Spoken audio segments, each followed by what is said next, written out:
Hi there, this is Weblan. Welcome back. I want us to revise this paper that was written by the grade 11th, June 2024 Eastern Cape paper. We are starting with question number 1. I advise you to have the question paper with you. And when you are revising it, make sure you read through the question. I'm not going to do that now. You can just pause the video and read through the question. I'll just start with answering the questions with you and enjoy. The very first question is analytical geometry, and we are given this diagram, and on the diagram we've got lines DC and AB parallel, and we also have T as the midpoint of CB, and we also have angle alpha, which is the angle of inclination for line AB. Then we also have point S, which is the y-intercept of the line DT and also line CA. And we are told that the equation of line AC is 5x minus 8 is equal to 6y. And when you are dealing with questions of this nature, given this, when you are given an equation like this one, always remember to write it in the form y is equal to mx plus c. So for this one, I'll write it as 6y is equal to 5x minus 8. Divide through by 6, you have y is equal to 5 over 6 x minus 8 over 6. 8 over 6 then becomes 4 over 3 there. So we are saying for this line AC, the gradient is 5 over 6, and the y-intercept is negative 4, is negative 4 over 3. Now the first question is saying determine the gradient of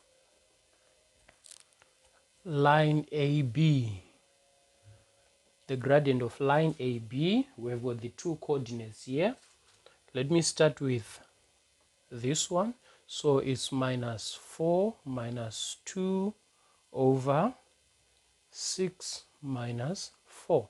This is going to be equal to negative 6 over 2, which is equal to negative 3. So the gradient of line AB is negative 3. And then the next question is saying determine alpha, the angle of inclination for line AB. And we can see that the gradient of line AB is negative. So it's going to be more than 90 degrees. So we know that tan alpha is equal to m. So what we are looking for is alpha, where our m is negative 3. So we are saying alpha is equal to the second function of negative 3. When it is negative, always remember to add 180. When it is negative, when your gradient is negative, make sure you always add 180. And on your calculator, this is going to be equal to 108.43 degrees. So that is our angle of inclination. Remember, angle of inclination is always the angle on the right, which is made by the x-axis and the line in question. Not the one on the left, but the one on the right, measured anti-clockwise direction. And then the third question is saying determine the coordinates of C. We have been told that in the line CB, T is the midpoint of CB. And we know our midpoint formula. Our midpoint formula tells us that XC plus XB all over 2 gives us this, and then y for C plus y for B divided by 2 gives us this. So we just do the same, where our C is x s2 y there, and our B is this. So the midpoint, according to the midpoint formula, it's x plus 6 over 2 s2 y plus a negative 4, so that is minus 4 over 2. It should give us 2 s2 negative 7 over 2. So take the equation for x, it's x plus 6 over 2 is equal to 2. When 2 goes to the other side, it multiplies, we get a 4, and then 6 follows and becomes negative. So it will be x is equal to 4 minus 6. So our x is negative 2. And then for the y, we take this, and the one which is supposed to be the answer, that is y minus 4 over 2 is equal to negative 7 over 2, right? For this one, please notice that both of them are being divided by 2. So we can just deal with the numerator. Y minus 4 is equal to negative 7.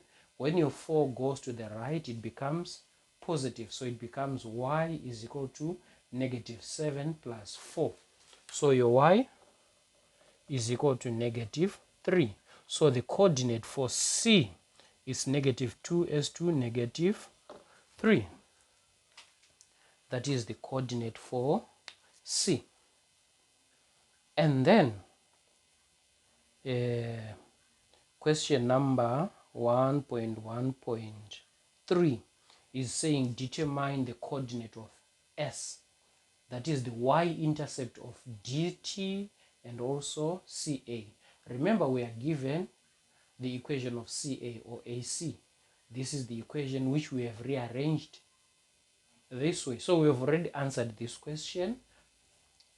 Y is equal to mx plus c, and c is the y-intercept. So the coordinate for S is 0 s2 negative 4 over 3 there. That is the coordinate of S. This was relatively easier. Remember, when you are given an equation, always write it in the form y is equal to mx plus c. And then from there, determine the equation of CD.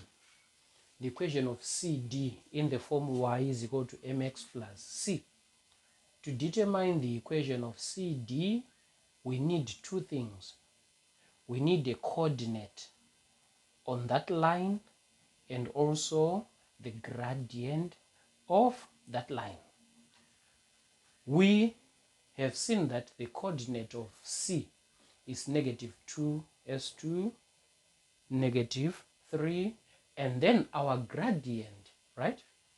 We are told that DC is parallel to AB, and when two lines are parallel, then their gradients are equal. So we are saying gradient here, gradient of AB is equal to gradient of CD, which is equal to, we saw that here is negative 3.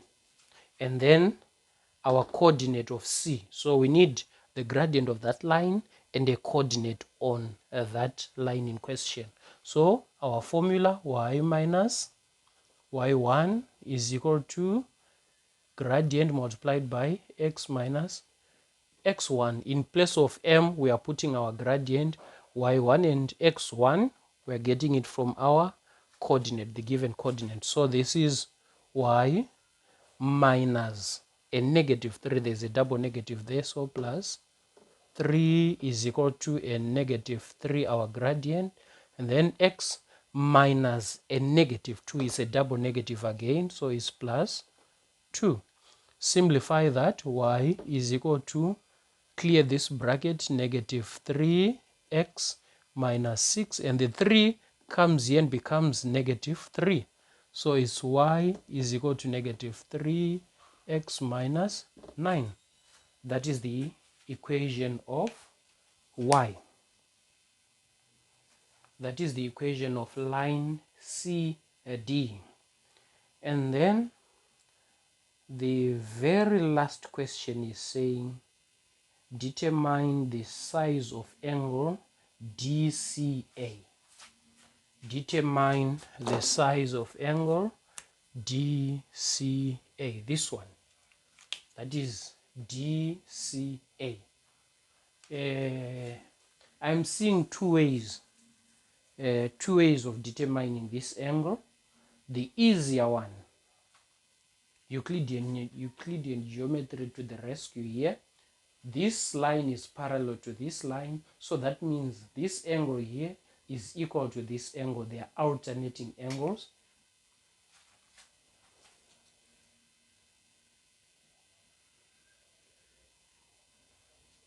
This line, this angle is equal to this angle. So it's easier to calculate the size of A. When we get the size of A, then we have the size of C. Let me clear out space here. Okay. To get the size of A, we can use angles of inclination here. The first one, we already have it here. We saw that it is 108,43 degrees. We also can look for this one. Remember, external angle of a triangle, this angle here plus that angle is equal to the exterior angle. So let's determine the angle of inclination here. We saw that AC, this is the equation, and our gradient there. Gradient of AC is 5/6. So our angle of inclination, which I can call theta there, theta would be equal to a second function of tan 5/6, right? And on your calculator you get 39,81 degrees, right? And if theta is equal to 39,81 degrees and alpha is equal to this, our angle A would be equal to alpha minus theta there, external angle of a triangle. A is equal to alpha minus theta, which is external angle of a triangle. So this is equal to 108,43 minus 39,81. And then this gives us 68,62 degrees, right? Therefore, C is equal to 68,62 alternating angles with DC parallel to AB. This is the first method that we could have used. And the second method here, second method, we get it from triangle CPF. Triangle CPF. In triangle CPF, we've got this angle which we are looking for, right?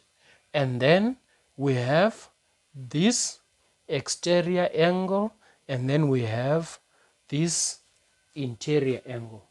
All right, we know that the exterior angle is equal to the sum of these two. So that means C, the one we are looking for, is the difference between this exterior angle and this interior angle. We can get this one, right? Because we have an angle of inclination here. It is equal to this one because they are vertically opposite, and then this line and that line are parallel. So it means the angle of inclination here is also equal to the angle of inclination there. We have already calculated. We saw that our theta there is equal to 39,81, and then this one is 108,43. So this is equal to that. So it's a matter of saying 108 minus 39,81, and that's equal to C. Those are the two methods that you could have used. This is just question number 1. I hope to go through the whole paper if time allows. Remember, practice makes perfect. Practice until you are perfect.